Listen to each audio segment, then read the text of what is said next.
your hosts, Jeremiah-Bannister and Joe Elder. Welcome to another exciting edition of PaleoRadio live in studio. My name is Joe Elder, and I am flying solo for the first hour here, folks. I'm going to be doing it on my own Z's. We have Jeremiah is with his son, Athen. Athen is a fantastic little mathlete, as you may want to call him, and he is winning an award this morning, and Jeremiah thought it would be very important and appropriate to be there, which I do too. So that is where Jeremiah is. He is attending Athen's ceremony. As Nathan Fennessy, one of our good friends, called him Mathin, which I thought was pretty funny and pretty clever, and I'm not going to steal that joke from him entirely, although I did give it over the air live. I want to give credit where credit is due, so yes, Nathan, very clever. Mathin's award is where Jeremiah is at. That is what he's attending. So again, I am flying solo, but we have a fantastic setup for you guys today. As always, this is 95.3 FM, 1680 AM, and 102.5 FM in the greater Grand Rapids area.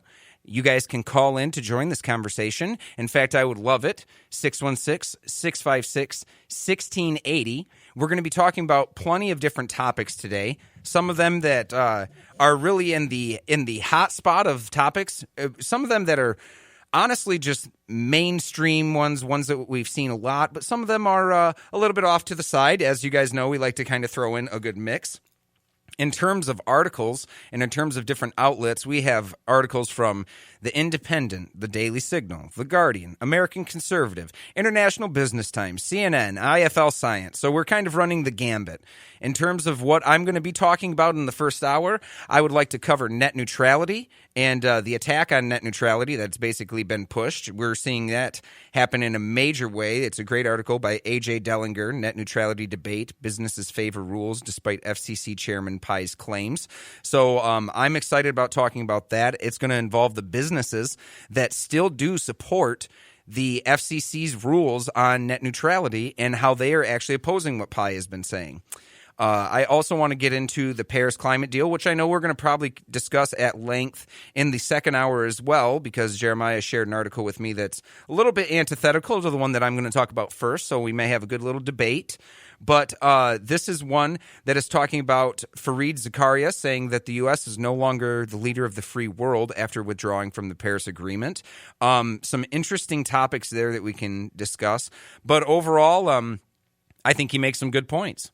And I think that there is some legitimacy to that. So I think we're going to have a good time discussing what's going on with the U.S. deciding to basically back out of being the leaders of the free world. The other article I'd like to get into is, do you really choose what you eat? Or do your gut microbes decide for you? Now, this is some fantastic new scientific discoveries coming out. This is IFL Science. I'm not going to tell you what it stands for. You're just going to have to look it up on your own because we are regulated by the FCC. So I can't share it with you. But yes, this is an article talking about how gut microbes that live, or the microbiome, if you will, inside your stomach, actually can dictate some of your cravings and maybe what you're choosing to eat. So we may not have as much free will in that area as we would believe, and or willpower. Really interesting article, kind of sideways to what we really think about with the human body and our condition, and especially about things like obesity and people that are very heavy. It changes some of those dynamics. So something that will be very fun to get into. On top of that, we're going to be talking about Kathy Griffin on the second hour and her unforgivable message to America and the world. This is an article by Essie Cupp, if you aren't familiar with her. Essie Cupp is a atheist conservative who believes in the values of Christianity. She is a very dynamic, interesting person. She's been seen in Bill Maher, CNN. She makes the rounds on as a talking head. But she does have some pretty insightful messages, and I do think that the Kathy Griffin whole hullabaloo, is it free speech? Is it a little bit too far? We're going to get to decide on that. So that's going to be an interesting article. That's going to be a fun time. How many languages does Melania Trump speak? First Lady knows English, Slovene, and more. That's a really fun article. Just talking about how really diverse Melania Trump is in terms of her language speaking skills, something that many of us probably didn't know. And then we're going to kind of round off the second hour with how America turned against smart kids. And this is by Pratik Shagul. and this is parents of gifted children face egalitarian dogmas and anti-intellectual culture, and this is from the American Conservative. So that article, definitely controversial, definitely something that I'm sure we're going to have some people that have a wide range of opinions on this one. So, and again, if you guys do have a wide range of opinions on what we're going to talk about, you can call in to join this conversation, 616-656-1680. And we're going to jump right into the first article here. The one I really want to get into, just to lead off everything, net neutrality debate. Businesses favor rules despite FCC Chairman Pai's claim. And this is by, again, I said it was A.J. Dellinger. And this article is really hits to the nuts and bolts of what the net neutrality argument is. And for those of you who don't know, net neutrality is a list of rules that the FCC has come out to make that basically it denies internet providers the ability to dictate the speed at which you receive your internet. For instance, if you have Charter Internet and they want to set up a system where they can tier how much they give you in terms of not just your data, but how fast you receive information. And maybe Charter has a relationship with Google, which many of these companies do. And Google wants to make sure, which in a way they already are, but they want to make sure that they are the only game in town in terms of who you go to and who you are talking to or who you Google through. Basically, they want to be the only game in town as a search engine. And Charter makes a deal with Google and says, look, your competitors, if someone goes to, Yahoo or Bing, or even if we don't know what those things are, if someone goes to Yahoo or Bing and uses it as a search engine, we'll slow that down for you, Google. We can slow the process down, make it easier for you by fast streaming your website and absolutely decimating the speed of the other ones that are your competition. Make it slow load, make it take a while, maybe not give the exact updates that you would want it to. They basically can rig your internet, and that's what they're looking to do. Now, the first set of FCC rules didn't deny that people could do this. So when we first started with the internet and it went from the U.S. military out into the world, businesses were already hot on the trail of starting to do this, but the FCC noted it and created a second round of rules. And that second round of rules basically dictated, and this was in the Obama era, that nobody can finagle these speeds. No one can try to get in there and adjust it. It's an open internet, which means that you get the same speed with the same data as anybody else. So that is just a background on what net neutrality is. Now, going into the article, it gives a bit of a background here, but then it goes into what the other titles are, Titles 2 of the Communication Act, and that will be more in-depth of what I was just explaining. So, the Federal Communications Commission voted last week amongst party lines to move forward with Chairman Ajit Pai's plan to roll back current net neutrality protections, citing restrictions on business investment and innovation as the primary reason for the repeal. Despite claims that the agency heads, many businesses would rather keep the current rules in place. In his statement before last Thursday's vote, Pai made the case that the FCC's 2015 Open Internet Order that reclassified the Internet as a public utility under Title II of the Communications Act, now that's what I was just talking about the redistricting or reclassifying of the Internet, resulted in extremely unusual declines in investment in the last 2 years, both from nationwide carriers and smaller providers. Now, this is what Ajit Pai is saying. Now, he is representing, he used to be with Verizon, he's a bigwig guy. He used to represent Verizon when they were trying to fight against net neutrality, and now he, as a lobbyist, is doing the same exact thing. So his statement, his claim is saying that under Title II, it has resulted in a decline in investment in the last 2 years. Pai rattled off numbers of businesses that have reached out to the FCC and encouraged removing the common carrier classification. 70 fixed wireless ISPs, 7 small mobile providers, 22 small ISPs, and 32 rural ISPs, and 19 nonprofit municipal ISPs all supported changing the current rules. So you do have a little bit of support there. Those 143 small carriers represent small weights on the scale compared to giants like Verizon, Pi's former employer, and other major carriers like AT&T, Comcast, and Charter, all of which have leaned heavily on the FCC since the election of President Donald Trump. Nonprofit transparency organizations called Open Secrets, this is one organization, said the telecommunications industry already has spent more than $20 million on lobbying since the start of 2017, including contributions directly from telecom companies and those through industry groups like the Internet and Television Associations. So you've got direct lobbying going on here, folks. It's out there and it's wide open. It says Comcast has spent in 2017 at least $3.72 million so far in lobbying efforts. Under the reclassification, the FCC was given the ability to regulate telecommunications companies to enforce net neutrality, which what they call bright line rules, which prohibit blocking content, throttling or slowing speeds, and paid prioritization that provides favorable service for those willing to pay. Now, the favorable service for you willing to pay would say that you may not get access to every single site. You may not get full access. So just think about that you could be paying $40 for the internet and say you don't have access to ESPN.com and you don't have access to Comedy Central. You can only get that by paying a higher price. Now, that's pretty crazy. Dane Jasper, the CEO of Sonic, a large independent ISP in California, told IBT, the International Business Times, quote, incumbents will have a real advantage over new market entrants in the internet marketplace if the current rules are changed, which would create a duopoly where consumers have only one or two choices when selecting an internet provider as a result. So he's saying already that this is going to game the system for the companies that are lobbying for it, which is obvious. We know this. We know that Verizon has an intent of wanting to get this changed in their favor. Jasper said the reclassification of ISPs as a common carrier under Title II, quote, has not impacted Sonic's investment in infrastructure or ability to serve customers. He goes on to say, only bigger carriers have enough subscribers to force content providers to pay additional fees, which is why these bigger carriers support the rollback of net neutrality regulations. With smaller ISPs, support rules in favor of an open internet work against them. Pi's assertion that the network investment by ISPs has slowed since the Title II classification was put in has been called into question by multiple sources. Free Press released a study prior to the FCC's vote that showed investment has actually increased by 5% since the open internet order took place. So Pi's saying that they're losing money, that we're seeing a major divestment. It's simply not real. We are not seeing that happen.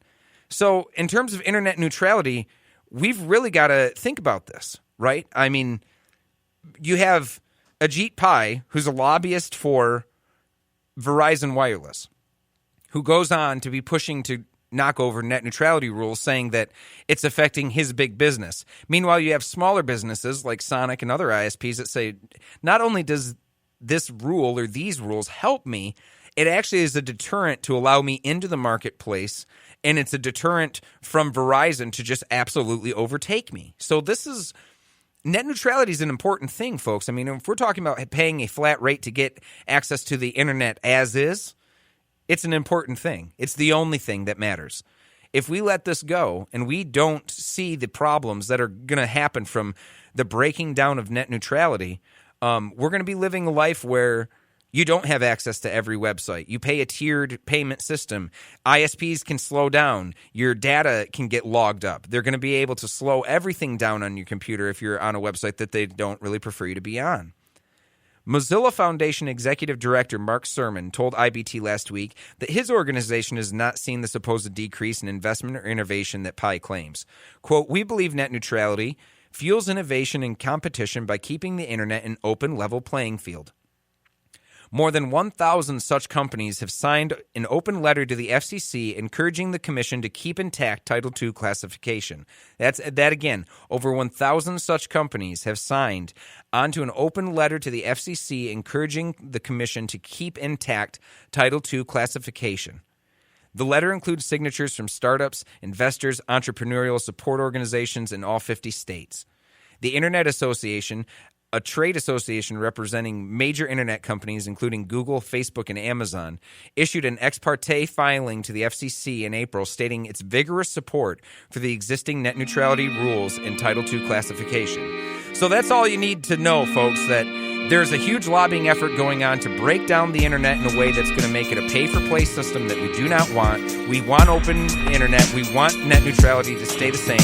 We want Title II to remain intact. Stick around, folks. We'll be right back with more Love Paleo Radio? Join the club. Support our work by visiting patreon.com/Paleo Radio today.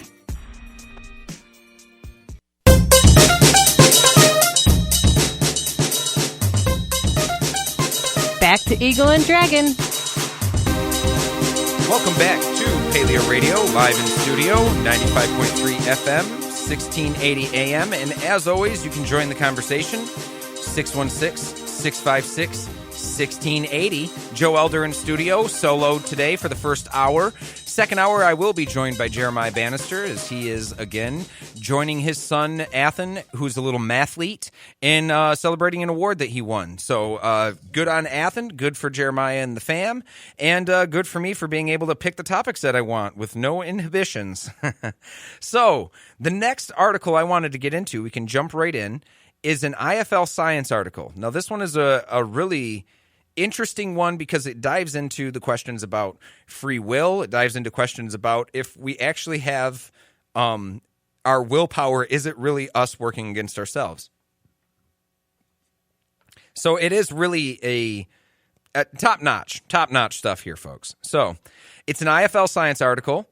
It's written by Tim Spector, and the title of it is, Do You Really Choose What You Eat, or Do Your Gut Microbes Decide For You?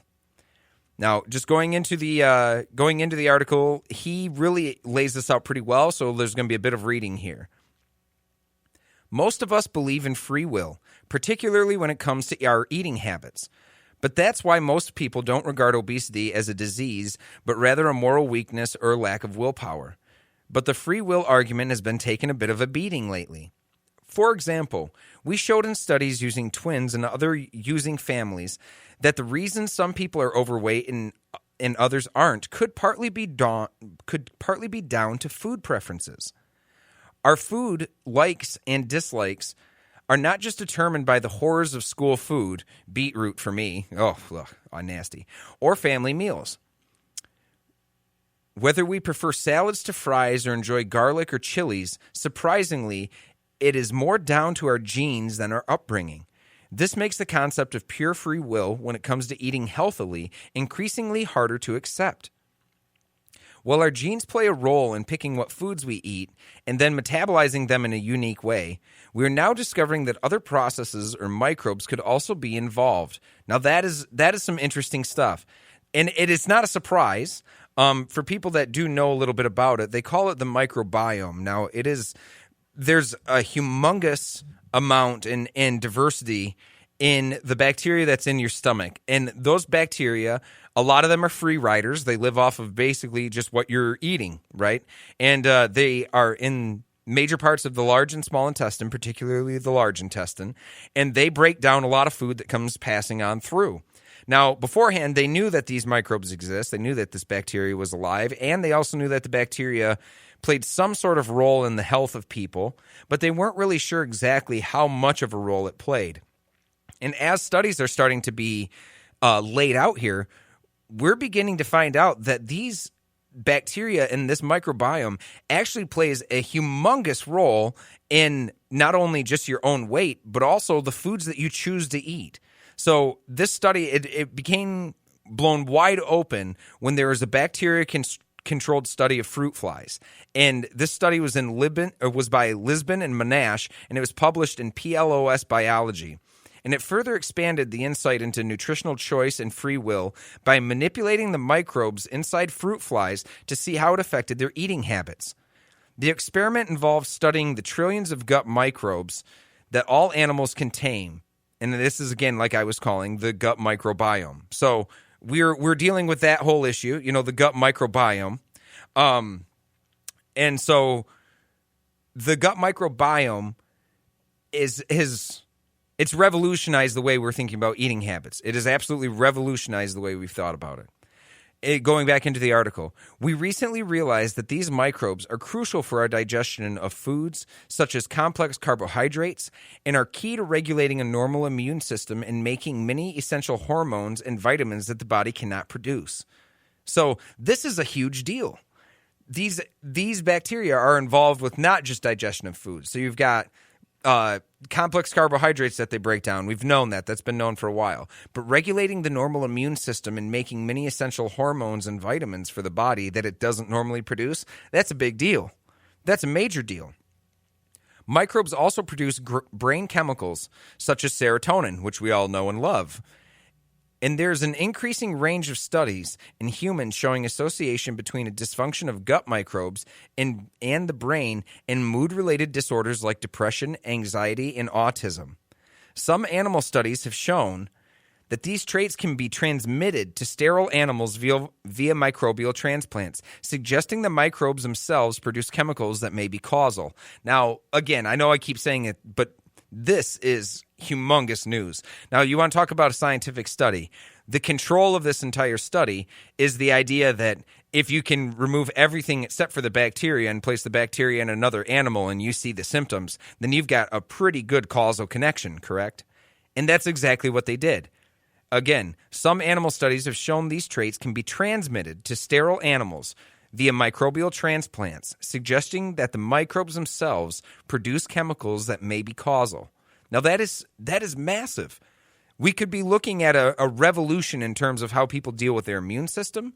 We're looking at a revolution in terms of how people are dealing with mood-related disorders, possibly, anxiety issues. I mean, it's not a cure-all. Don't get me wrong. I'm not trying to jump on the plane and say that nothing is going to be an illness or an ail for us anymore because of this study of the microbiome. But I am saying that we have a legitimate source to be looking at for treating people, especially with issues like morbid obesity.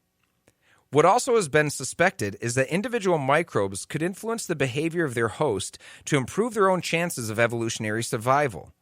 There are several examples in nature of this, including the many species of fungus that can infect the brains of ants. Now, and that is a little treat. If you guys have never seen that, get on the old Google machine and check out the fungus that does take over the brain of an ant.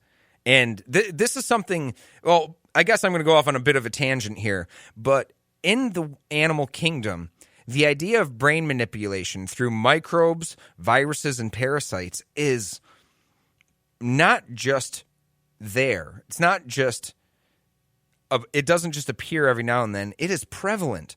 We see it a lot. For instance, if you've ever been swimming in a swimming pool, which I know a lot of us have, and you've come across crickets that have jumped in the water, and you think to yourself, why in the world did this cricket jump into this huge pool of water? It's highly likely that that cricket had been taken over by a tapeworm. And there are certain tapeworms that only reproduce in the stomachs of crickets, and they grow to be adult size, and they let out a chemical reaction into the stomach that triggers the cricket to jump into the water in which the tapeworm can go out, and then it lives as an adult in the water until it finds a new host. And that's the life cycle of the tapeworm. It requires the cricket to be manipulated from the inside out by it. That is a prevalent thing. Now, again, the fungus with the ant. There's a fungus that grows into ants. It grows onto their head and into their brain, and it drives them to climb up to the very tallest stalks of the grass. And from there, their antenna and their head actually grows into this fungus, and they stay at the very top of the grass. Now, why? They reproduce in the gut of different animals that have the chambered system for eating grass, like deer, horse, cows, anything of that nature. And they want to be eaten. And the best way to be eaten is to have that ant on the top of the grass. Now, this stuff sounds like zombie apocalypse stuff, but this is real. This is absolutely real. In fact, there is a TED Talks by a gentleman named Ed Yong. We can put this on our webpage. You can go to that, again, by the way, facebook.com/PaleoRadio. We're very active. We post a bunch of memes and crazy stuff. But on this, we can post the TED Talk by Ed Yong, which he talks about suicidal wasps, head-banging caterpillars that are brainless actually defending the animal that overtook its brain. All sorts of really crazy stories about how bacteria, viruses, parasites can hijack the body. So the idea that the microbiome doesn't have the same issues or doesn't have the same exact traits, it would be kind of a wild assumption. So going back into the article, as you can guess, it's very hard to test the selfish microbe theory in humans. So Portuguese researchers used fruit flies, a much simpler animal which used to establish the rules of nature, especially for many genetic studies. As with all animals, fruit flies contain microbes in their primitive intestines which coexist to help them digest food. During stressful periods and mating, which may be stressful or fun, I guess, fruit flies vary in whether they prefer protein or carbohydrates. Well, that's interesting. By manipulating the microbes inside the fruit flies, using special flies brought up in germ-free conditions, the researchers found that they could alter the fly's choice of food, especially for protein intake. This directly involved two microbes, in this case, Asobacter and the yogurt bacteria Lactobacillus, acting together. So that is some major stuff, folks. Major stuff. The researchers found they could alter the fly's choices for food based solely on these two types of microbes. That is wild. When one type of essential amino acid protein was depleted in the fly's diet, these microbes sent signals to the fly to eat more yeast, the main source of protein for them, and at the same time signals to stop them from reproducing for a while. This means the two microbes, which benefit from eating some of the amino acids from yeast protein, can proliferate at the expense of the other microbes and win their evolutionary arms race. So we have an evolutionary battle going on in our gut. And the honest thing is, it's best to have that a battle. If it's not a battle, you actually can see things, again, like we have morbid obesity. There's a huge connection between a runaway microbe in the microbiome and a predominance of one microbe over all the others, and a link to that and obesity. So it's just, there's a lot into this study that we have yet to know, but there is a lot of promise. We know that restricted diets can dramatically alter the balance of microbes. For example, 10 days of only eating high-fat and sugary junk food severely reduces the number of species surviving in my son after his McDonald's 10-day eating experiment. Now, when we get a chance, we can talk about this again. But the author of this, Tim Spector has been doing studies on the microbiome for quite a while, and he had his son it was a really interesting thing. He had his son do a 10-day eating experiment where he ate only McDonald's, and it absolutely flatlined his microbiome, and it took weeks and weeks for him to recover even after he stopped eating it. So that's another one to think about. He goes into the article, he covers things like food zombies, basically, and what he's talking about there is, if one species of gut microbe only reproduces well when it has access to particular types of fat and otherwise would die out, it, for example, would mutate one of its genes to produce a chemical to make its host eat more of that fat. So you can actually have the microbiome driving your food choices. You can have a microbiome that is overrun with the need for sugar, asking you to drink those sugary drinks. So the next time you run to the refrigerator to grab your sugary drink, just think about it. Is it me or is it my microbes? Stick around, folks. We'll be right back.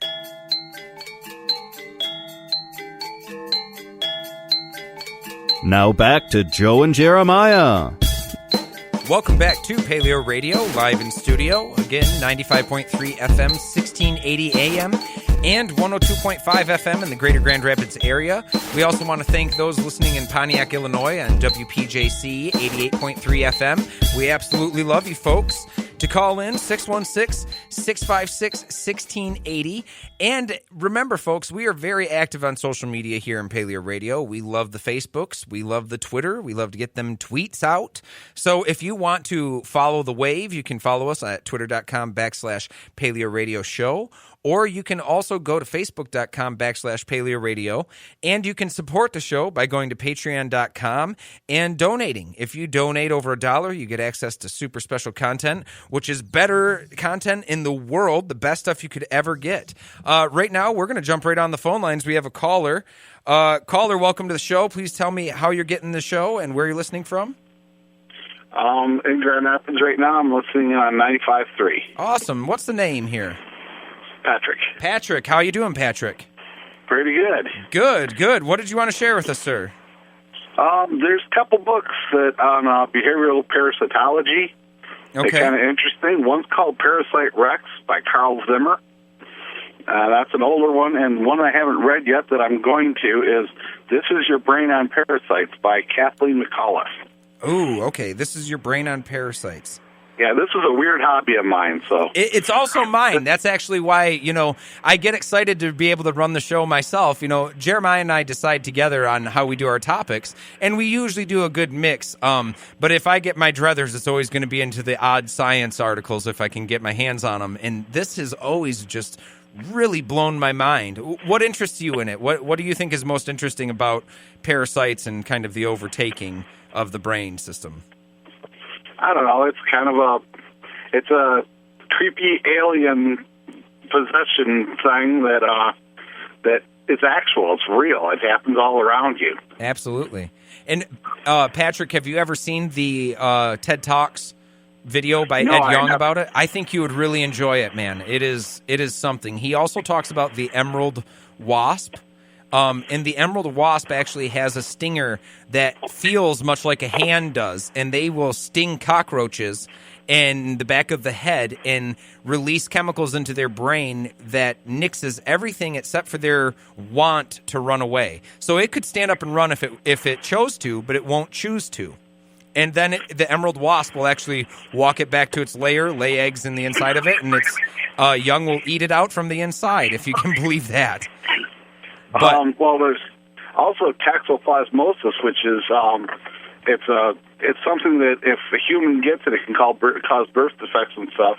We can get it from kitty litter. Yes, there's an association with toxo and cats, correct? Right, but something about cats. Yes, but it makes rats. The liver fluke that causes it wants to be in cats, but it causes mice not to fear them and to actually seek out the smell of their urine. Wow. So they're just sitting ducks for them. So it literally drives them directly to their predators. Yes. That is unbelievable, Patrick. Wow. So, wow. Well, thank you for the information again. So those two books. One of them was Parasitic Rex, and this is Parasite Rex. Okay, Parasite Rex, and then the other is This Is Your Brain on Parasites. Yes. Okay. Thank you very much for those references. Appreciate it, Patrick. Yep. Thank you. Thank Bye. you. Have a good one. So again, folks, yes, there it is. There's other people that are just as odd as I am with the interest into the zombie brain-attacking parasites that are alive and well in the world. Speaking of zombie-attacking brain parasites, we have someone who left the Paris Climate Agreement last week. Our fearless leader, Donald Trump, has chosen to exit the Paris Climate Agreement. Now, does that mean that all of U.S. aspirations towards climate change are gone and that we need to absolutely duck out of this and just say that it's over and, put our heads in the sand and get ready for the heat waves? No, it doesn't. I think that it means there's going to be a lot that has to be done on the ground floor. At the same time, does it put us in a bad position into the future? Yes, indeed, I do. I do think it does. I think it can affect us in almost only negative ways to not be involved in the Paris Climate Agreement. And Fareed Zakaria of CNN, he also agrees. And this is an article out of The Independent, written by Ben Kentish. And it's entitled, U.S. is no longer leader of the free world after withdrawing from Paris Agreement, says Fareed Zakaria. And I really think that he lays out some legitimate points, Mr. Zakaria does, so we're going to kind of break them down one by one here. Donald Trump's decision to withdraw the U.S. from the Paris Agreement on climate change means the U.S. is, quote, no longer the leader of the free world, a prominent journalist has claimed. CNN Fareed Zakaria said the U.S. has resigned the honor by stepping away from its responsibilities to help combat global warming. This will be the day that the United States resigned as the leader of the free world, Mr. Zakaria said. Quote, the irresponsibility of this act is breathtaking because the Paris climate agreements actually are extraordinarily flexible. They do not dilute American sovereignty. They allow every country to make its own plans. That's why countries that have just jealously guarded their sovereignty, like China, like Iran, like Russia, have all signed on. Mr. Zakaria dismissed claims that the countries like China and India are ignoring the accords. He says, again, quote, under any agreement, there's going to be some cheating.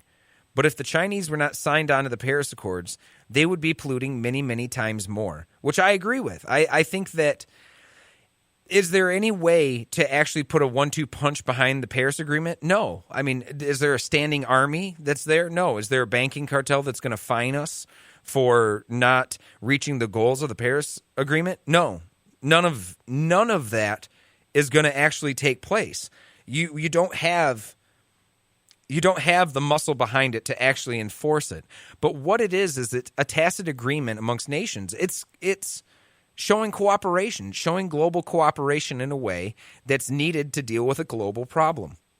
And the United States has deferred on that choice. They've stepped back from that choice. They've basically decided that they're not going to be the leaders in this. And I think that is a problem for us, not necessarily in the fact that global warming is going to take us over, climate change is going to flatline us now because we're out of the agreement, but more because another global power is going to solve this problem and reap the benefits of solving the problem. I mean, this has been America's MO for the last at least 80 to 100 years of the Industrial Revolution, is that we are problem solvers in terms of innovation and technology and engineering.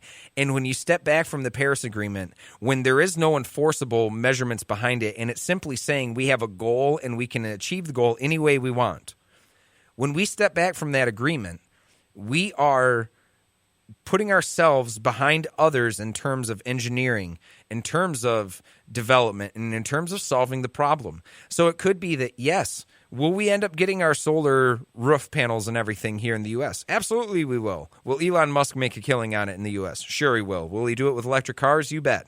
This is going to come to the U.S. The question is Elon Musk going to invest in making his solar panel roofs in the United States?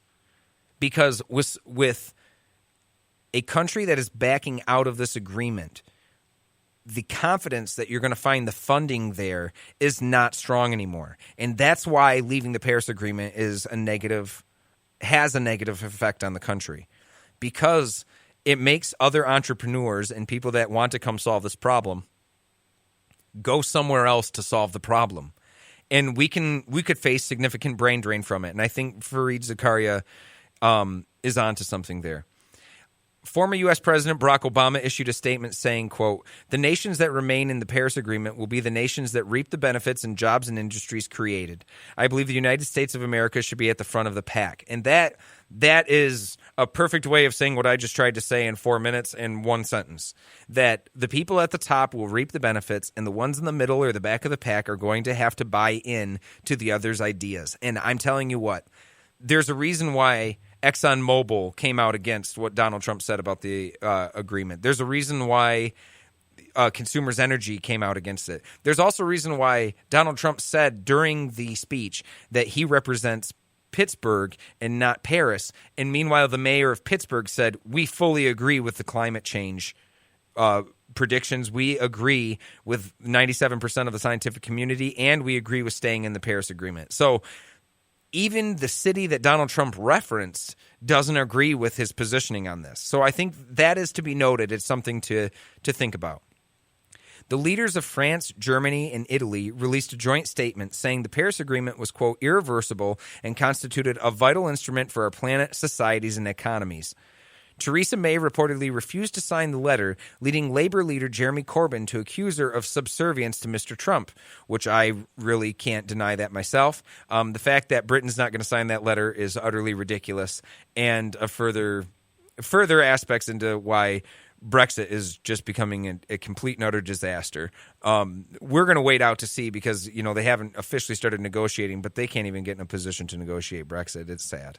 But they should be signing the letter on the Paris Agreement, no doubt. It says, this is, again, what Fareed Zakaria says. Quote, when Trump ran for president, he indicated his opinion that, despite all the scientific evidence, Trump understood uniquely that climate change was a hoax. It's absurd and dangerous for the president of the most powerful nation on earth to reject science. He said and that is really the crux of this whole argument, isn't it? Is do we or do we not accept scientific evaluations as the standard for where we make our decisions? And if we're not going to base our decisions on rational evidence, and we're not going to base our decisions on the evidence at hand, then we truly are in hoax world. We truly don't know what way is up and what right is wrong or left is right. It would all be backwards. It would be entirely backwards and really hard to get a hold of because we're not relying on people that go out onto the floor and into the field and study it. I mean, I find it ironic that there's no one who has a problem with E equals MC squared. No one has a problem with the theory of gravity. But the theory of gravity doesn't violate political beliefs of theirs, right? I found two major things. I have 30 seconds here. I'll try to break them down. But two major things about climate change that I've noticed. Number one, if you have a climate change denier, they have either a political or a religious reason for not accepting the science. The political reason is mostly because they don't believe in globalism and they see this as a globalist takeover. So if you can just get them to argue that you're not trying to take over the world and give all the power in the world to Paris, I think you have some leeway. The other one is religious, which is to say, ask someone if we can destroy the planet without the help of God. And most people that are climate change deniers, if they are religious, will tell you that they do not believe human beings on their own can destroy the planet.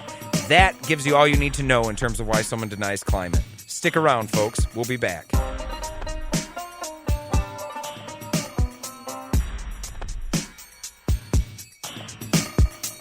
For debates, interviews, or speeches, contact PaleoRadio Show at gmail.com.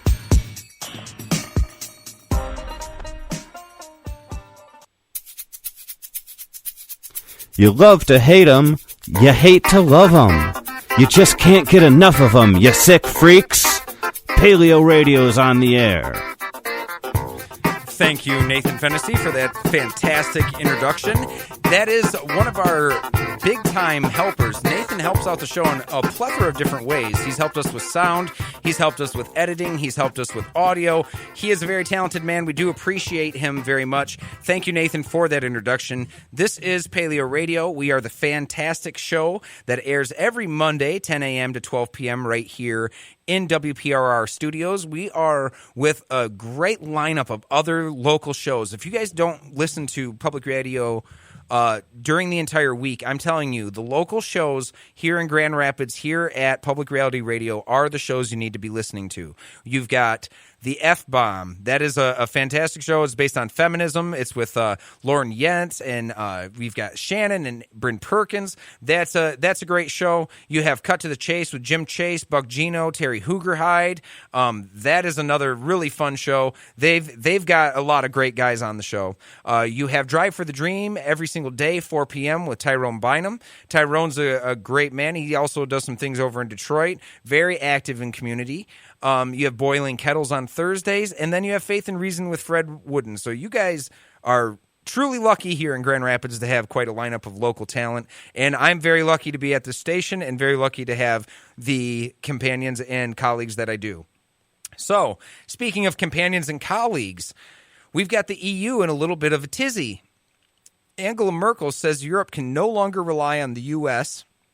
or the UK and must fight for its own destiny. This is an article from The Telegraph, and boy, do I agree with her on that.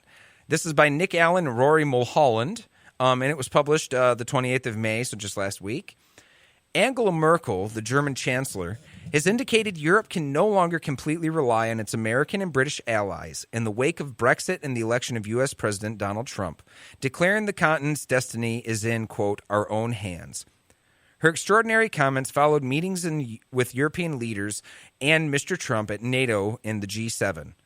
Mrs. Merkel, speaking at an election campaign event in the Bavarian beer tent, truly German way of having a political event right there. We're going to go meet me in the Bavarian beer tent, she said it served as a wake-up call. She goes on to say, quote, "The times in which we can fully count on others are somewhat over, as I have experienced in the past few days. And so, all I can say is that we Europeans must take our destiny into our own hands." Referencing Brexit, she said, "Of course we need to have friendly relations with the U.S. and with the U.K. and with our other neighbors, including Russia. But," she added, "we have to fight for our own future ourselves, for our destiny as Europeans." Mrs. Merkel wished French President Emmanuel Macron success, adding, "Where Germany can help, Germany will help, because Germany can only do well if Europe is doing well. So that makes a great point. She's saying, Germany's going to help where it can because we can only do well if all of Europe is doing well, which is kind of almost a United States-esque claim about other states. We can only do well if we're all doing well, yada, yada, yada. It comes as Mr. Macron called his high-profile handshake with Mr. Trump a moment of truth and compared the U.S. leader to Vladimir Putin and Turkey President Recep Tayyip Erdogan. But Mr. Macron and Mr. Trump's gripping of hands so firmly when they met for the first time at NATO summit in Brussels, they gripped so hard that their knuckles turned white and their jaws seemed to clench. That was an interesting thing. I will say, though, too, I wouldn't take into account the brevity of such situations. I don't really know if those are the most intense situations that we need to be focusing all of our time, resources, and efforts on, is how hard of a handshake Macron gave Trump. Now, but at the same time, when Trump does his wackadoodle arm grab handshake, wing you around grab thing, I mean, that is a very odd diplomatic thing to be doing and a pretty goofy thing, I would have to say. I'm a little appalled by it. I think there is certain times where doing the body motions or the body language speaks a lot of truth. Then there are other times where it simply is insignificant and people don't make too much of it. For instance, when it was G8 many, many moons ago, when Russia was actually behaving, Angela Merkel was seen talking to President Obama, who's sitting on a bench with her arms wide, talking to him. And that there's a bunch of harumph and hullabaloo over all of that, and it really amounted to nothing. So in terms of the handshakes and, Macron's white-knuckled, jaw-clenching handshake, I don't really know if that stuff is that significant. It says that Emmanuel Macron did say, he told the journal Du Dimanche paper, Donald Trump, the Turkish president, or the Russian president see things in terms of power relationships, which doesn't bother me. He also went on to say, I don't believe in diplomacy through public criticism, but in my bilateral dialogues, I don't let anything pass. That's how you get respect, which that makes a lot of sense. And I will say, I'm not an absolute bleeding heart liberal, but in many cases, I'm very, very much hoping that Macron and Merkel do well. And I do know that most eyes are on them in terms of seeing Western powers continue in the path that we've been going in, which is more open borders, more diplomacy, more openness in terms of policy. I do believe in that. I think going back to nationalist perspectives is dangerous. It doesn't mean that it's dangerous as in we have to go as crazy as saying that it's going to be 1930s Germany, but it is dangerous just in the sense of trade relationships are affected. You've got different issues with battles overseas, multiple issues in society that are affected by nationalism in terms of how people deal with race and gentrifying communities and all other sorts of aspects. So I do see it as a problem. If you guys disagree with me, please call in and discuss 616-656-1680 to join the conversation. I'd love to talk with you about it. We are, again, a live show here, so I will be taking your call in real time. It says, Mrs. Merkel was disappointed by Mr. Trump's refusal at the G7 to recommit America to the Paris Climate Accord. After the summit, she called the climate talks very difficult, if not to say very unsatisfactory. Mr. Trump has vowed to make a decision on the Paris Accord this week, in which he has already made this decision, as obviously this article is a little bit behind because he did make the decision to withdraw from the Paris Agreement. And that also furthered the distrust with Angela Merkel, where she just said at this point there's not many things that we're aligning on the global scale and what we want to see done with governance.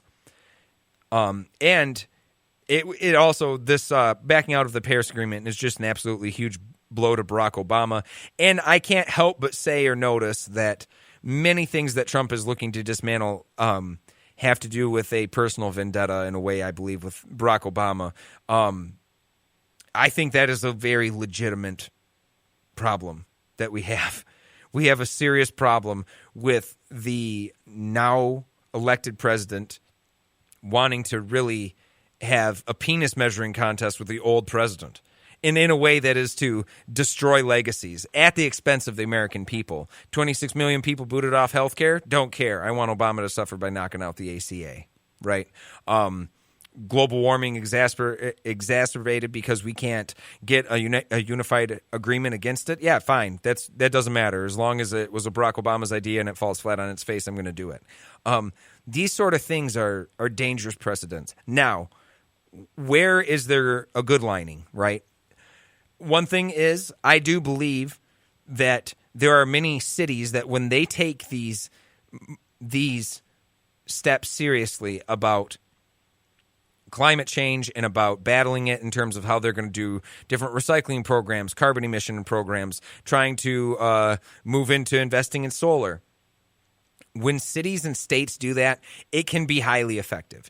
And in many cases, it's become more effective than a bureaucratic top-down drop spot. So I'm not entirely shaking in my space boots that we left the Paris Agreement because I think that we're going to suffer the ill-fated consequences of global warming because of it. No.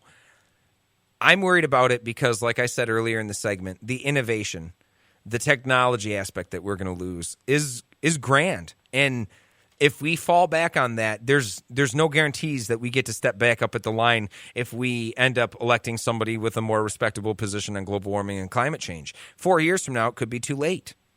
4 years from now, we could have already had a solar or wind revolution that's sweeping through, and we're going to have to be riding the coattails of another country that's reaping massive, massive benefits from it. So going back into the article on the EU and Angela Merkel's distrust of the UK and the US, it says, this is what Trump had said, "What I'm absolutely sure of after this meeting is that, despite of some extraordinary expressions and behaviors, our partners in the G7 are much more responsible than the first impression after the election in the United States." And so, I mean, I'm sorry, that was Macron. I was going to say it seemed like way too many 3-syllable words to be Donald Trump. So yes, that was Emmanuel Macron speaking. But at the weekend, Mr. Trump arrived back in Washington from the 9-day world tour as the White House was dealing with reports that Jared Kushner, his son-in-law and senior advisor, had tried to set up a secret communications back channel with the Kremlin in December. Mr. Trump called his trip a home run and said it was a great success for America. Hard work, but big results. I guess we'll see there.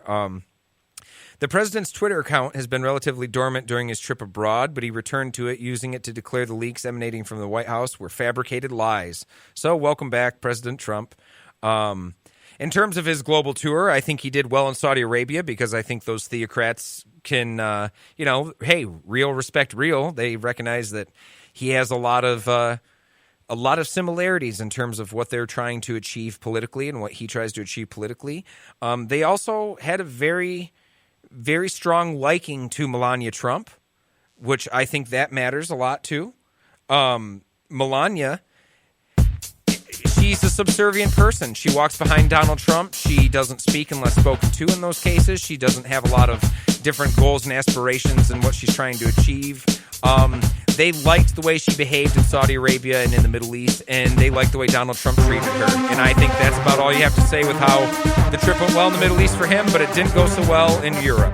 Stick around, folks. There's much more Paleo Radio to go. We're going to be talking about Kathy Griffin. We're going to talk about how Americans maybe have been dropping out on intelligence with their youth, and 4 reasons why Trump may have been right to leave the climate agreement. All this and more. Stick around, folks. We will be right back with more Paleo Radio.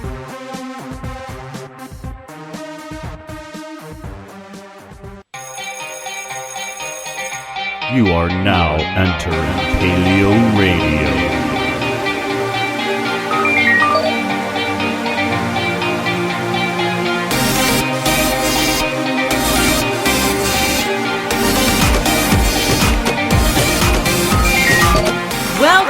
to PaleoRadio with your hosts Jeremiah-bannister and Joe Elder.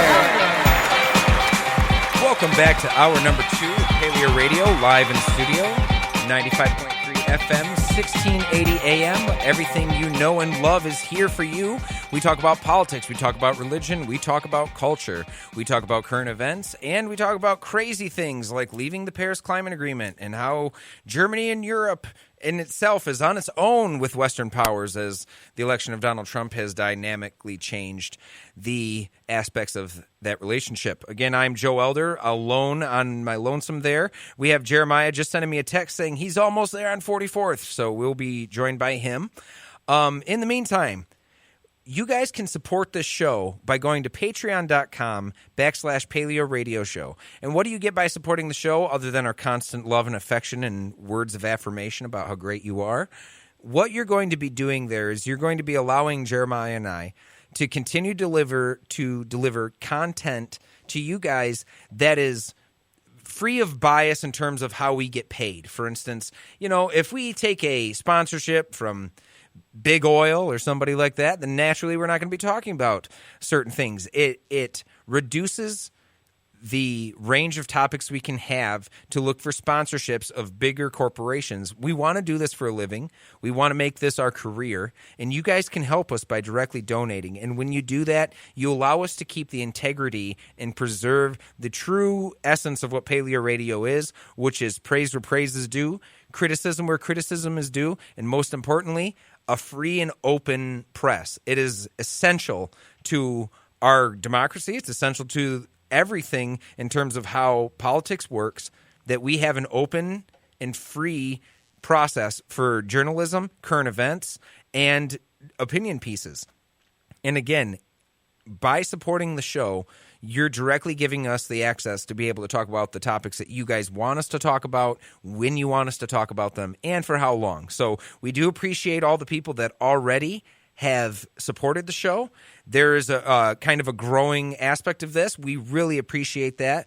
There's been more growth in PaleoRadio, in the last 6 months that we've seen in the first year and a half of working together. It's been an exciting ride, and we're looking for more great interviews. We're looking to have more special guests, and you guys are directly driving that. So thank you very much to the folks here listening locally in Grand Rapids, and also to all of you people who are listening online. We love you oh so much. So, as I wait for JB to approach, we have a Science Alert article about measles outbreaks in Minnesota. This is by Lena S. Sun of the Washington Post, and it says that the measles outbreak has surpassed last year's total for the entire country, and it's just in Minnesota, if you can believe this shiznit here. Minnesota's measles outbreak has exceeded the total number of cases reported in the entire United States last year, with no sign of slowing down. Health officials worry that the holy month of Ramadan, which began Friday and brings Muslims together in prayer and festivities, will accelerate the spread of the highly infectious and potentially deadly disease which is plaguing the close-knit Somali American community. Minnesota health officials are working closely with faith leaders in an unprecedented effort to spread the message that parents should get their children vaccinated and keep them home if they show symptoms of the disease. It's the first time imams in the United States have taken such an active role in a public health crisis. This is what health officials in Somali Americans have said. The imams are up against the anti-vaccine movement, which in recent years has targeted the Somali American community with misinformation linking the measles, mumps, and rubella vaccine to autism, a claim that extensive research has disproved. And I'm sorry if I get a little hot here about this under the collar, but my goodness, how many times do we have to have outbreaks of already controlled diseases before people will let go of this ridiculous notion that vaccines are unsafe for us, that vaccines cause autism, that vaccines overall are a negative for us? I believe truly that this is just the after effect of many, many people that have not experienced seeing a kid rolling down the street who has polio. They don't see that anymore, so they think that we've just grown out of it as a species, that we didn't get some sort of help, that we've put the bells and whistles together and we've somehow become more advanced. And that's not the case. The case is that we've developed vaccines that have helped treat it for people. And that's how you solve that problem. The vaccine denying case is extraordinary. And the fact that the anti-vaccine movement is starting to target specific groups of people in specific communities is no surprise, because their BS has been called on a global scale. So that's why do they go into Minnesota and go directly after Somali immigrants? Because those people don't have access to as much resources as others, and they have a direct line to them, and they can appear as a professional. And so further data of this is where we need to expose it. Somali American children in Minnesota had a vaccination rate of 92% in 2004, which was higher than the state average. But that rate has dropped to 42%, leaving children vulnerable to the disease. Now the question must be asked, in 2004, did any Somali children have an outbreak of measles, mumps, or rubella? Or did they have an outbreak of autism? Because 92% of their children are vaccinated. That's where the data will give you your answers. Faith leaders and health professionals need to work side by side, said Sharif Muhammad, who had been the imam of his mosque in Minneapolis for 20 years. He says, quote, "The imams emphasize the role of the parent and the role of faith to keep people safe from any disease. Not just yourself, but the entire community and also the state. So people have to be responsible citizens and do their part. Health professionals can focus on the linkage between the vaccine and the measles. I think we can win that battle." Health officials say that there have been at least 8,250 exposures in daycare centers, schools, hospitals, and clinics. As of June 1st, there were 73 confirmed cases in Minnesota of measles, the Minnesota Department of Health has announced, most of them in unvaccinated preschool children. Big flippin' surprise. A significant number have been hospitalized. Last year, the United States has recorded 70 measles cases. So there's 73 in Minnesota already as of June 1st, and there were only 70 total in the entire United States last year. Wrap your head around that, folks. The anti-vaccine movement is dangerous. Now, I have personal friends that are anti-vaccine advocates. I have one friend who is actually negatively affected by the vaccine itself in a physical way of how it affected his nervous system. And because of that, he does not vaccinate. I'm not going to call him out, but it does speak to a misunderstanding of percentages.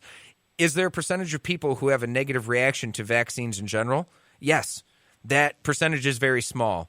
In accordance with giving vaccines to the population, should we continue to do it based on the small number of people that are negatively affected by the vaccine? Yes, we should still be administering it. That's not even a question. Not even a question. That yes, some people are negatively affected, but in the overall scheme of things, it is overwhelmingly positive to have people vaccinated and to have your children vaccinated. Overwhelmingly. Again, this case in Minnesota proves the point for itself. 73 confirmed cases this year, halfway through the year, and that's more than the entire United States had last year alone. So we have an issue with the understanding of vaccines, and education is the answer.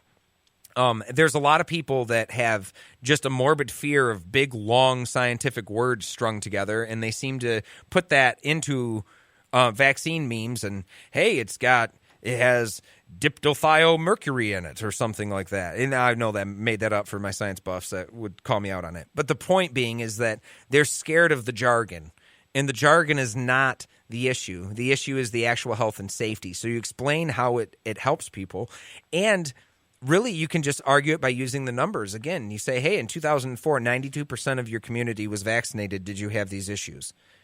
No. Did you have issues with autism rampant or growing in the population? No. Well, there you have it. There's your answers. In the article, again, it says unfounded fears about vaccines have circulated among some of the white community for decades. Quote, "It's white middle-class parents who have made a decision not to vaccinate and feel very strongly about that choice," said Chris Ernsman, Director of Infectious Diseases and Epidemiology at the Minnesota Department of Health. The outbreak in Minnesota has been fueled by local and national anti-vaccine groups that have organized meetings in the Somali community. Andrew Wakefield, the founder of the modern anti-vaccine movement and notorious douchebag, in my opinion, visited Minneapolis at least 3 times in recent years to talk to parents. So here's your connection.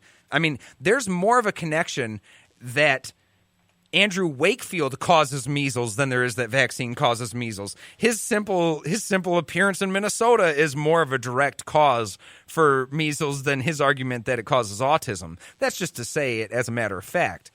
But at one of these meetings during a smaller measles outbreak in 2011 that also affected Somali children, we have Mr. Wakefield downplaying the severity of measles according to the health officials. In an interview, Wakefield, who falsified a 1998 study, purported to link vaccines to autism. So he's a complete coward, and he is a plagiarizer, and he falsifies information, has said he feels no responsibility for the current measles outbreak. At least 50 children have been treated at the hospitals and clinics of Minnesota, and 20 have been hospitalized, staying an average of 5 days. Some of the children are suffering severe dehydration because their mouths are so sore that they can't drink or swallow. One children was hospitalized. This person was hospitalized for 17 days. And some of the children who were discharged had to return to the hospital because of continuing respiratory problems. We don't see it plateauing, Stinchfield said. We've geared up for working on this in the summer. Statewide, the number of measles, mumps, and rubella vaccine doses given before the outbreak was about 2,700 per week. Since the outbreak has started, the health department has seen as many as 9,700 doses given in a week. So that's great news. There is at least great news to the sense that people have recognized that there's a problem, and they're going in the right direction of getting vaccinated again, as opposed to just seeing if this is even a debate.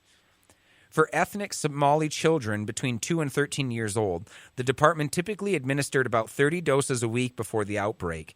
That number began to rise after the outbreak started and reached more than 500 doses a week at the end of April and May. So, again, great news. No one's listening to Mr. Andrew Wakefield again. They have decided to listen to the Department of Health from Minnesota and what they say about vaccines. This is a win for science.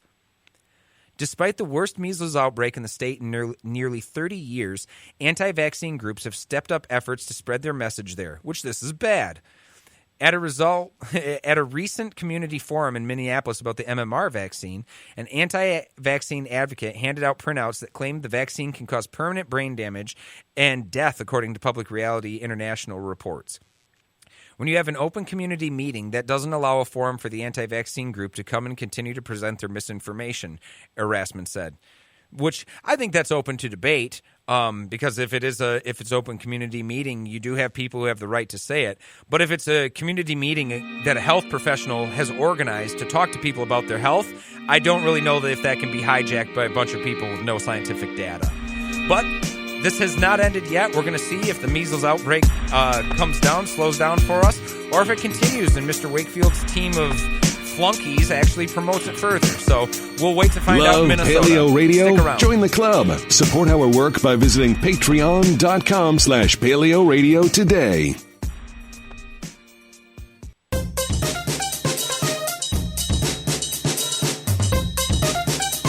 Back to Eagle and Dragon. Welcome back to Paleo Radio, live in studio, 95.3 FM, 1680 AM.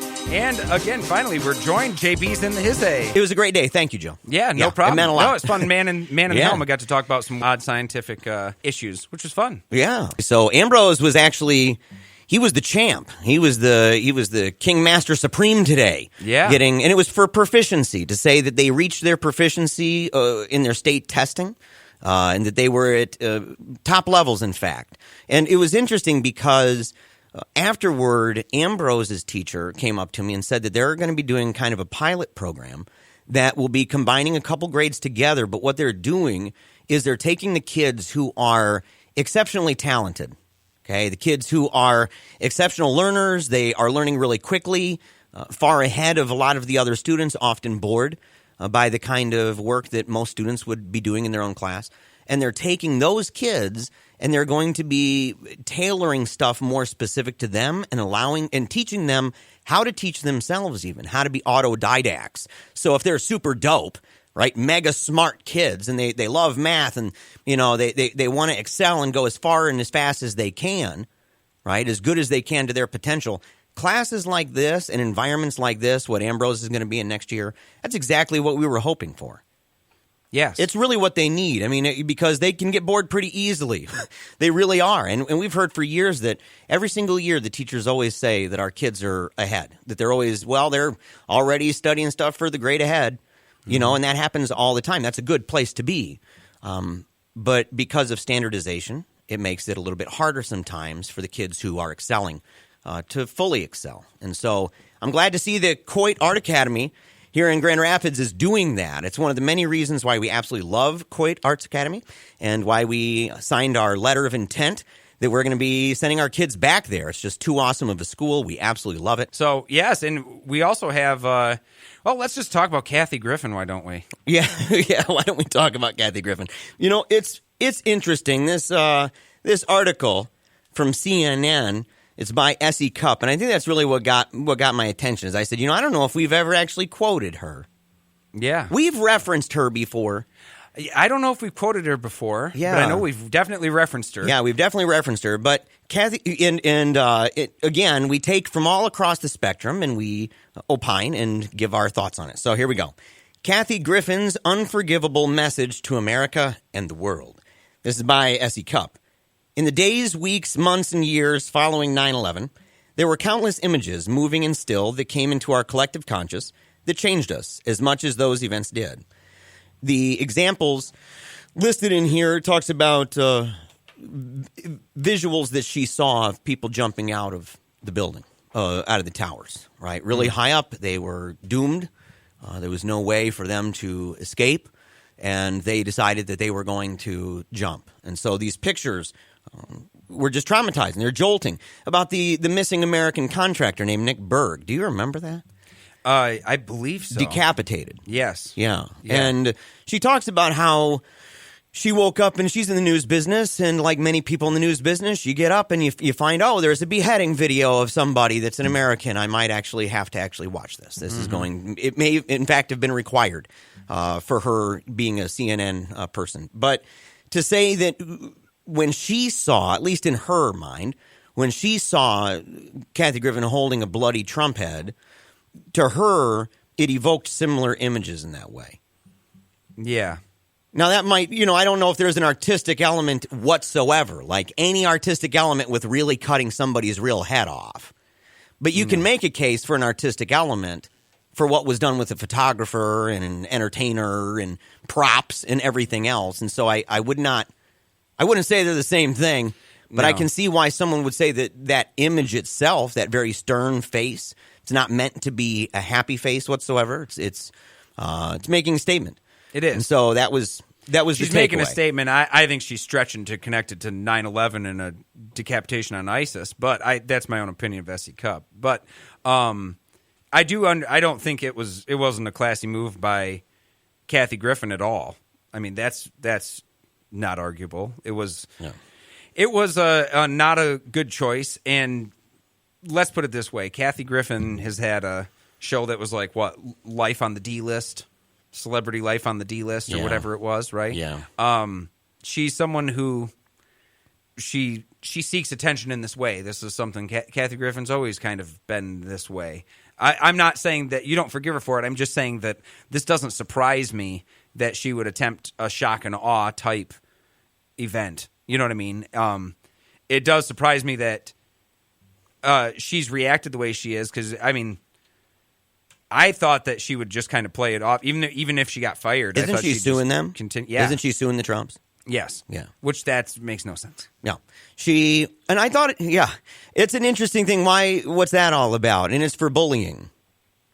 It's basically, it's kind of for the bullying that's been done to her, and she believes that's been because of him. You kind of go back and forth and say, look, you had a picture of me with a decapitated head. Isn't that a two-way street? Yeah. So the Essie Cupp version of this, where she said, in the more forgiving but still unforgivable metaphorical version, I suppose that she's suggesting that comedians like her will symbolically take down Trump with their wit and humor and moral superiority. But this photo is not witty, funny, or moral. If in the literal version, so not the metaphorical one, she's posing as a terrorist who decapitated the president. Yes. Yeah. And I think it has to do with her position. Right. Because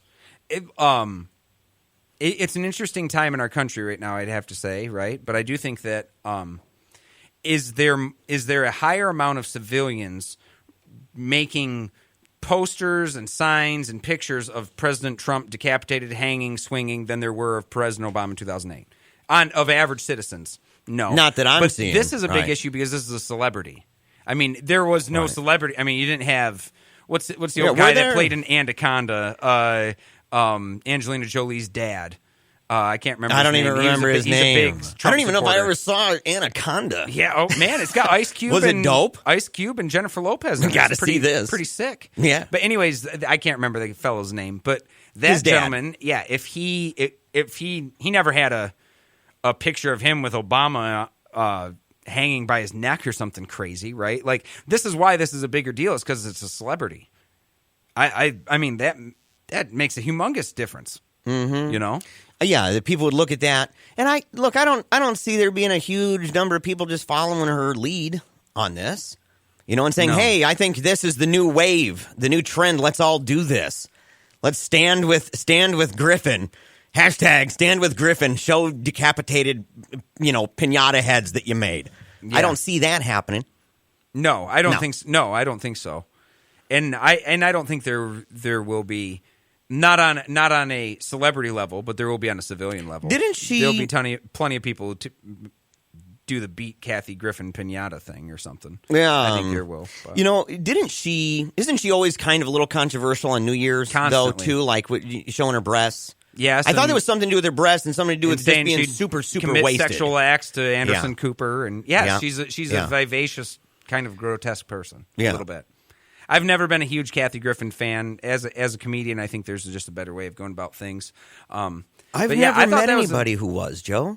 I've never met anybody who's like, dude, my favorite's Kathy Griffin. I know some ladies and people in the gay community that are huge fans. Really? Mm-hmm. If you're a huge fan of Kathy Griffin, we're really sorry if we busted your bubble on any of this. Yeah, sorry about that. We're a big bummer.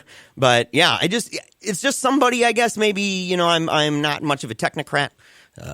Kind of opposed to a lot of it, so I find myself being oblivious to a lot of things to do with TV and matters like that. And so I could be totally wrong on that. 616-656-1680 if you just think that she's quite possibly the single greatest that's ever lived. Yeah, and maybe there's right. And I know people that have used the argument of, well, it's a free speech issue, and yet, it's someone they're just claiming their free speech rights. And hey, I'm not saying that they don't have the right to do it. But my question is, that's approval of saying that they can do the act. The question is, do you agree with it? Mm-hmm. Do you yourself? We're not asking if she can do it. We're asking if you as a person think that it was right. And people defending that, a lot of the people, it is curious, of course, and we see this all the time, that the Trump supporters are just total PC snowflakes at this point. I mean, totally freaking out over it. On the other hand, a lot of people on the social justice end of things are invoking free speech. Yeah, it's kind of a flippy. And I'm kind of like, wow, that's a convenient tactic, because it seems like it's something that is just, along with other groups, it's kind of bashed a lot.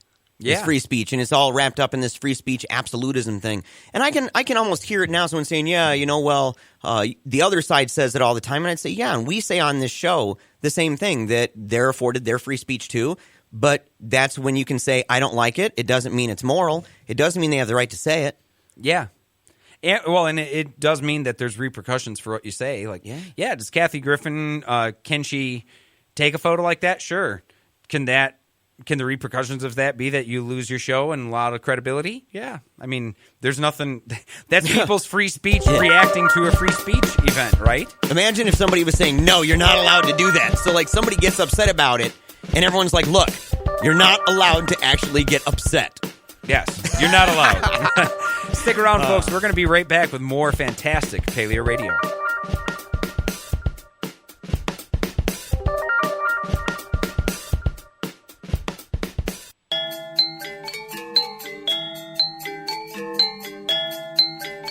Now back to Joe and Jeremiah. I've been under attack, Joe. Oh, no. What happened? PaleoNaughty. Oh, PaleoNaughty strikes again? Yeah, all the time. People got to go check it out. And they got to go to our Paleo Radio page, the greatest page in the world. And that's at facebook.com/PaleoRadio. You know what, Joe?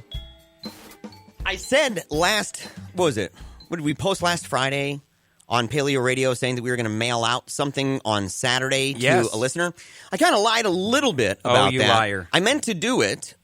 Saturday came, and we had a lot of things. We weren't able to do it, and I was trying to coordinate with someone else who won something. So I have, here with me today, I have the 2 selections that our last 2 winners have chosen, right? We're going to be mailing these bad boys out as soon as the show is over. We're going to the post office, got all the information. They're going to be mailed out to the listeners.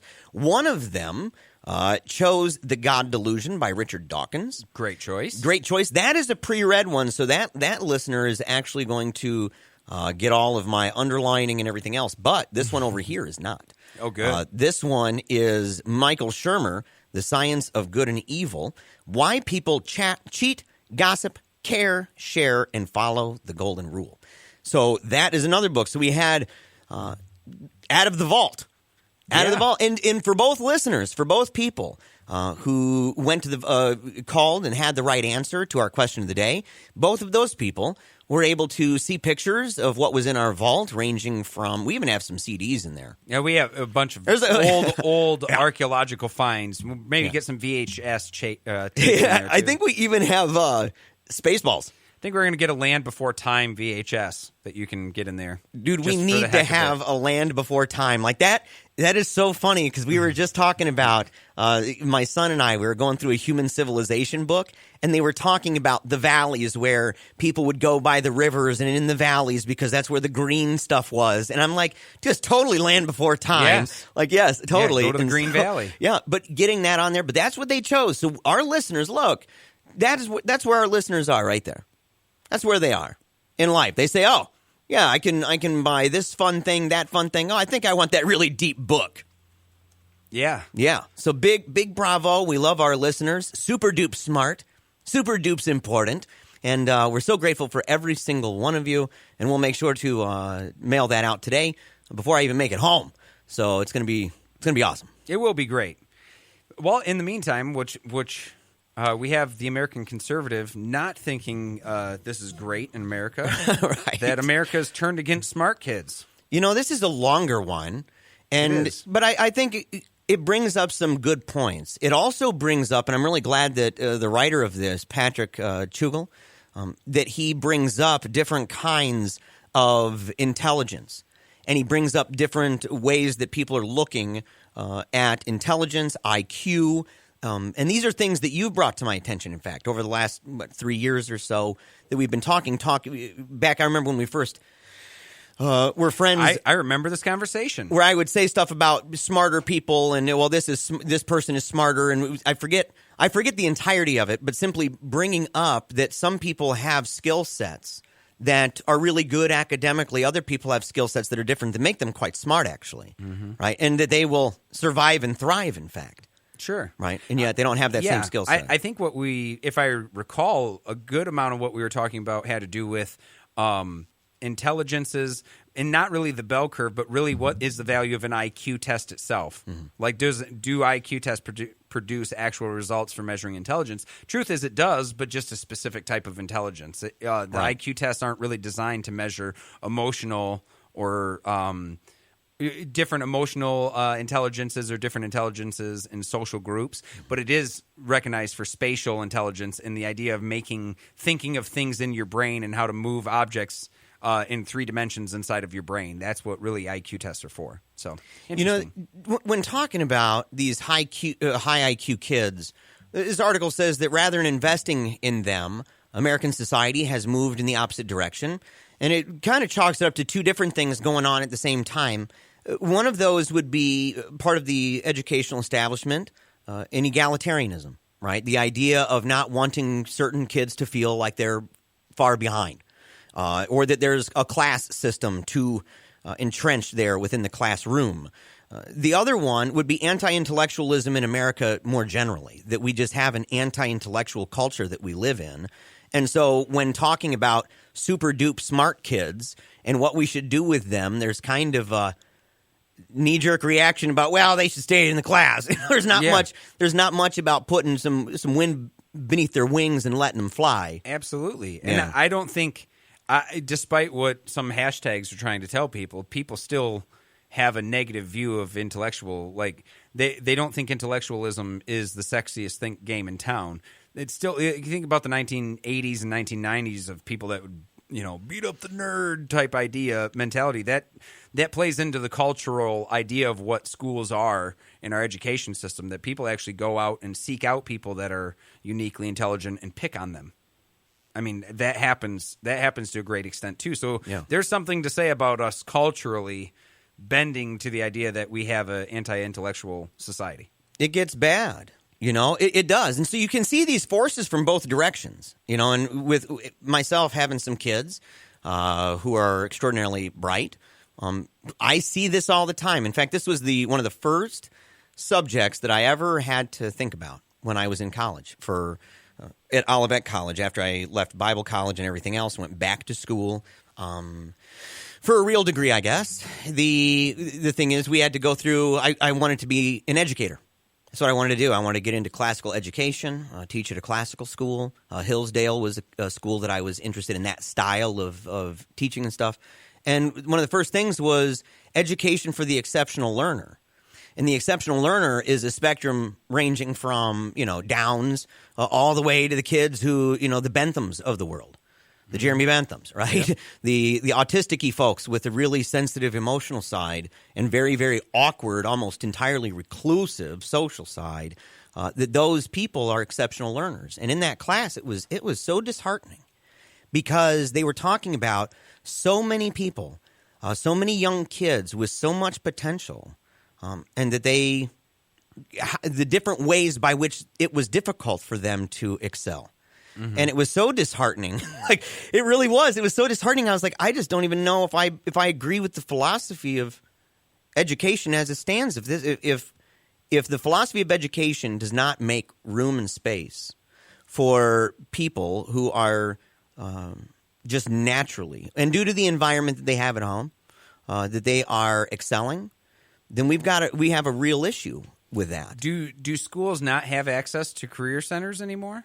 I mean, I have a school of 400, and they still have a career center they can go to learn trades. And do we have advanced college prep classes? I mean, those things I don't think have gone by the wayside. Most of them I just don't think there's many people that are qualified for them anymore. Yeah, I would say that there are very few and far between. Probably fewer than the number of people that would need them. And that was why I was talking about a market. I wish that I could go through the notes and figure out exactly where, but it's talking about some of the difficulties in the market and why there's just so few people. It's one of the last things here toward the end, talking about there's a school that's being done. It's the National Society for the Gifted and Talented. I'm trying to think. They started looking and saying that the latest data that we have show that homeschoolers seem to be doing the best when it comes to kids who have special issues with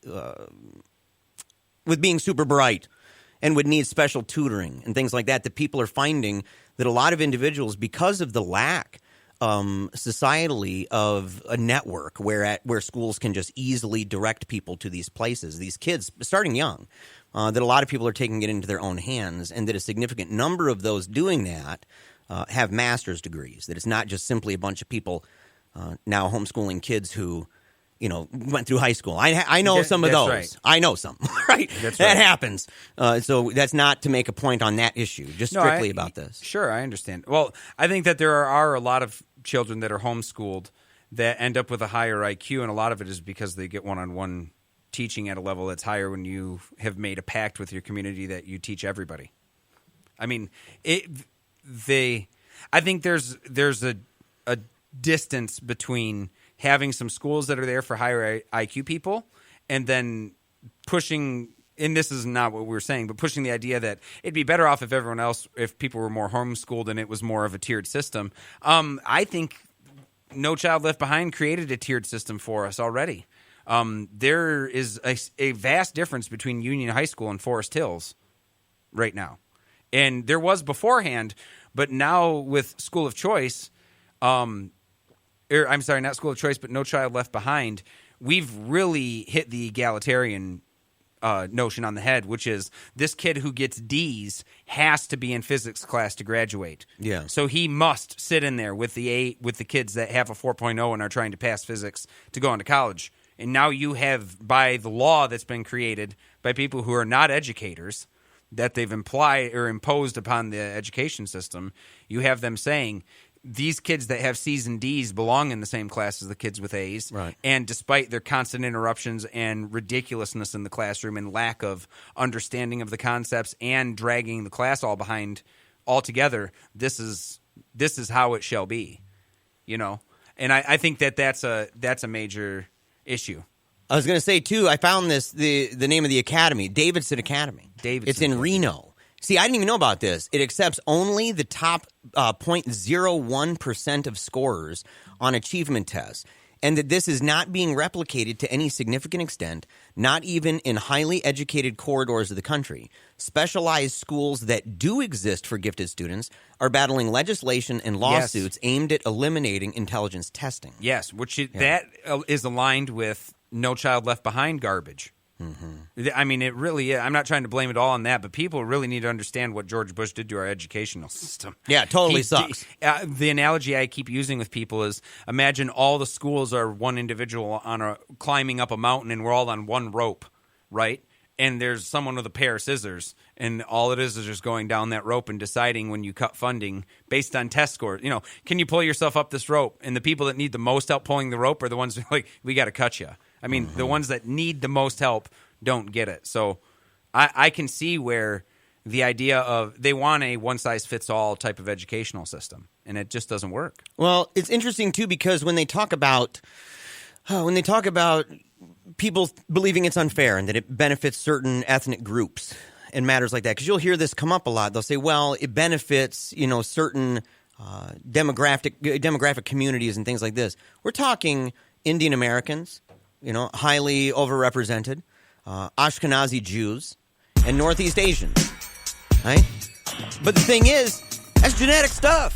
Yeah. You can't help the way you were born. And it's also a measure of one type of intelligence. One type, right? And it mentions other kinds in here. We're going to have a caller right after this break. Don't go anywhere. 616-656-1680 for more Paleo Radio. For debates, interviews, or speeches, contact PaleoRadio at gmail.com.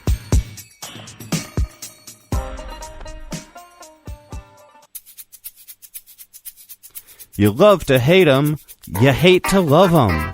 You just can't get enough of 'em, you sick freaks. Paleo Radio's on the air. All right, my friends, we are down to the last 15 minutes of the show. We have a caller, don't we? Yeah, we do have a caller. Yeah, let's get this music. Let's do it. We're going to let this music fade down as we usher in this fantastical guest. Yep, we have Vince calling. How are you doing, Vince? Hey, how's it going, guys? Not too bad. See that you're calling on 95.3. Want to talk to us about education? Yes, sir. I like what you're talking about this much. I'm a teacher's kid, 54 years old, nothing in particular, but it just got changed. The status quo just isn't working anymore. I like the way you were talking about your kid and what they were doing. It's got to be more of that. It's not about the clone group, the Borg group, as Star Trek standards would say. Everybody's an individual, so yes. Why are you treating them like a Borg? Yes. Do you think that No Child Left Behind exasperated that a little bit? Or oh, yeah, absolutely, because you just said, well, this guy should know as much as the other kid. That's bullcrap. Yes, absolutely. Well, and could you imagine, this is the question I have asked, because, as a millennial, I can get defensive a little bit with the, millennials are lazy, dumb type thing. But I've heard people that had graduated in the 70s and 80s that had said things about millennials being lazy and look how many drop out of school. And I asked them directly, if you had to pass Algebra 3 and chemistry to graduate, to get your GED in the 70s, would you have been able to do it? Because most of these people were not required to take those classes to graduate. I was a terrible student, too. My mom was an English teacher, and my English is the worst. It used to kill her to no end. But, is it like being a pastor's kid? Is there kind of a camaraderie? If you see another teacher's kid, you kind of know you're rough around the edges? the kids have to like you because your mom being the enemy on the other side of the trenches, you have to do things that socially fit in. So that was my problem more than anything. I'm pretty smart, but it's just I got caught up in that social ill. What kid's not going to? Yeah, right. So. You're good. Hey, I got something for Kathy Griffin real quick because I know you guys are about to jump off the air. We got to take our power back from that boob tube. I like what you guys are saying, but the whole thing is people are offended by the celebrity. That shouldn't exist, just like when they get tickets or anything else. And by the way, Tiger Woods, Florida, I grew up in Clearwater, is the worst. They pick off celebrities. So nobody thinks Tiger's going to get away with anything in Florida. All That's right. There you go. They're going to nail you in Florida. If you're a civilian, you might get away with it, like the one girl that and the kid. We're not going to go into that. Right. Terrible tragedy. Right. But with celebrities, ask Wesley Snipes. You're not going to get away with anything in Florida. So I've been hearing that little ring and going throughout the different stations and different formats. Everybody calm down. You as a celebrity get away with nothing in Florida. But Kathy Griffin, we got to take our power back from that boob tube because that's the thing. A celebrity should determine nothing in your lives or in decisions. And here we go. Well, she's a celebrity, so what? That's so right. So the TV is taking your power from you. That's what it is. And we got to get some education or something going because that's what's sickening me right now. I'm completely focused on that. The TV is the biggest evil instrument if people don't give credit for it it's ever been invented. I'll tell you, I'd love to talk to you more. You should definitely connect with us on Facebook because that sounds like me. I'm an old curmudgeon who looks at the technocratic people and says, man, I increasingly desire to have less and less to do with technology unless I'm using it for a very specific purpose, not as a one-stop shop for whatever my musing is in the moment. Right? Like, what's the I was wondering earlier, for example, how many bees fit in a beehive? Wow. And I was like, well, what's that? And my initial thought was, well, why not just go to my phone and just pop on Google and look? And I said, why do I even need to know that? Like, what am I doing? Yeah. But it would get me on on Google, which then opens up another folder, which I then open up Facebook, and then I'm opening up this, and then bada boom, bada bing, 20 minutes in, kazam, there you are. Same thing with TV. You know, we have conversations like this at home. Yeah. Yeah. We are in the box, like Mick Jagger said. What shirts you're wearing is popular. Yeah, he got it right, man. I can't get no satisfaction. He hit it right on the button. Yep. Blue shirts are in today. I think I'll get blue. I hate that, man. I can't stand that. Yep. And I also think TV is bad, but it's been really blown out of proportion with social media because now everyone actually lives their own celebrity every day. Mm-hmm. Whether you have a friends group of 400 or 5,000 doesn't make a difference. That people are treating their responsibilities, quote unquote, on social media as if they are a celebrity, portraying a message out to everyone, and everyone is a sender, and very few people are a receiver. And just in basic communication formatting, you have a major issue there where everyone is delivering and sending content. No one's particularly interested in sitting down and receiving all of it, and that causes a major rift too socially. It's good talking to you. Thank you for the phone call. Hey, you have a good one. Hey, take care, gentlemen. Yeah, You're the man. You very much. You're the man. Goodbye. Yep, and make sure, go to Paleo Radio's Facebook page. We are verified. And so if you go on to Facebook and you look up in that little search bar and you say Paleo Radio, and it's one word, and it's got our white lettering on black background logo that says Paleo Radio with an underline through it, and there's a little check mark. If you don't see that check mark, you're at the wrong place. That's right. But we would absolutely love, and look, we would love maybe nothing more than for you to email us with your thoughts on issues such as these. And you can email us at paleoradioshow@gmail.com. Yes. Yeah, you can. And we wanted to continue. We have about 7 minutes here. Wanted to continue the conversation we were having from the American Conservative about how America has turned against smart kids. Just talking about the overall value of IQ tests. Yeah, and saying... And genetics and how this plays a role. This is a pertinent conversation because not even 2 or 3 weeks ago on Sam Harris's podcast, Waking Up with Sam Harris, he had Charles Murray on, who is the author of The Bell Curve of the 90s. And for people who are kind of geneticists fans of watching the genetics game and looking at that. Charles Murray is someone who people would know.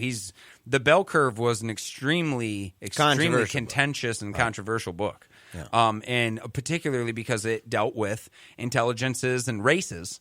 But it really wasn't so much the focus of race. Race is kind of it's a coattail to the idea of saying that intelligence is genetic. Mm-hmm.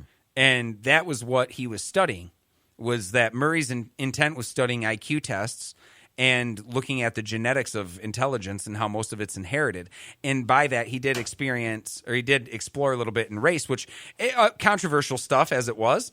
But at the same time, his conclusions were not really racist. And on this list of the American conservative, this is just something I noted, that a lot of these points are points that came from the Bell Curve. And they're things because he mentioning earlier saying that the literature supports a number of generalizations, but he also talks about the weaknesses. And we alluded to this, talking about Harvard developmental psychologist Howard Gardner and how he's proposed theories of multiple types of intelligence that de-emphasize IQ. So that's in the literature now. Yes. New research and perhaps more significantly, technological breakthroughs in areas like gene therapy and nootropics. So these are also things that people are able to do now that's in the literature now. But saying there's also here are some generalizations. You can lose IQ due to various environmental inputs, including corporal punishment. Yes. Right? Secondhand smoke, scheduled breastfeeding. Overrepresented, we mentioned this earlier, Indian Americans, Ashkenazi Jews, Northeast Asians, that is predominantly male in math reasoning ability. At the high end of distribution, boys by the age 13 outnumber girls by a margin of 13-1. They exhibit outlier behavior.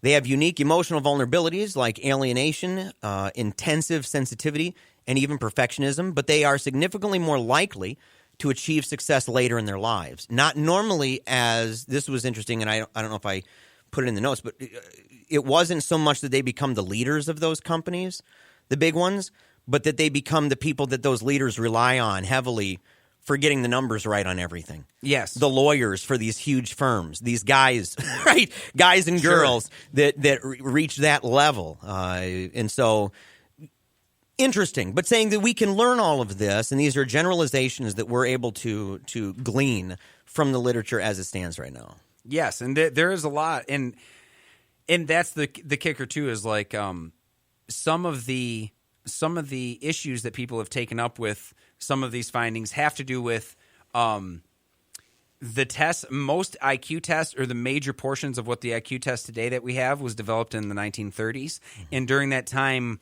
the idea of what would be good intelligence would be measured by how authoritarian you were in a lot of respects, how quickly you respond to authority, and visual spatial, as in like an auto mechanic needs to have a three-dimensional mind in terms of how an object fits into underneath the car, right? So they geared intelligence tests mostly focused towards saying, how can someone be productive in a workplace that involves either handling money and crunching numbers, or actually handling physical parts that involve puzzle piecing, putting together like you're working an assembly line.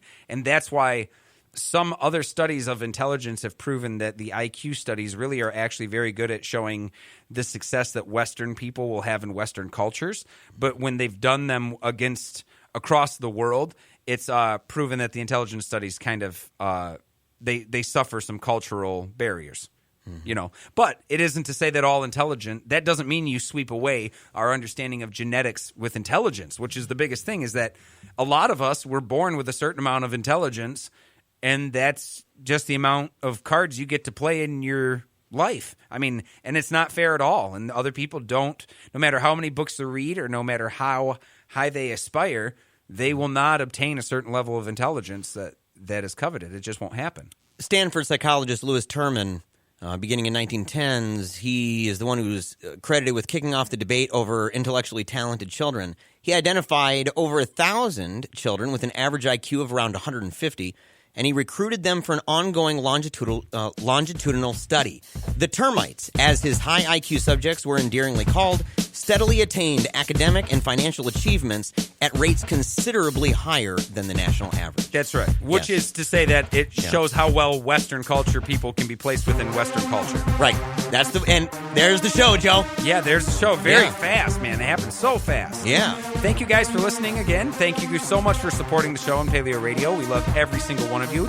Even those of you who disagree with us, we do appreciate that you listen to the show. And we do appreciate that you have great, valid arguments against ours. So thank you again for joining us. Patreon.com/PaleoRadio. Go there today. We'll see you next week.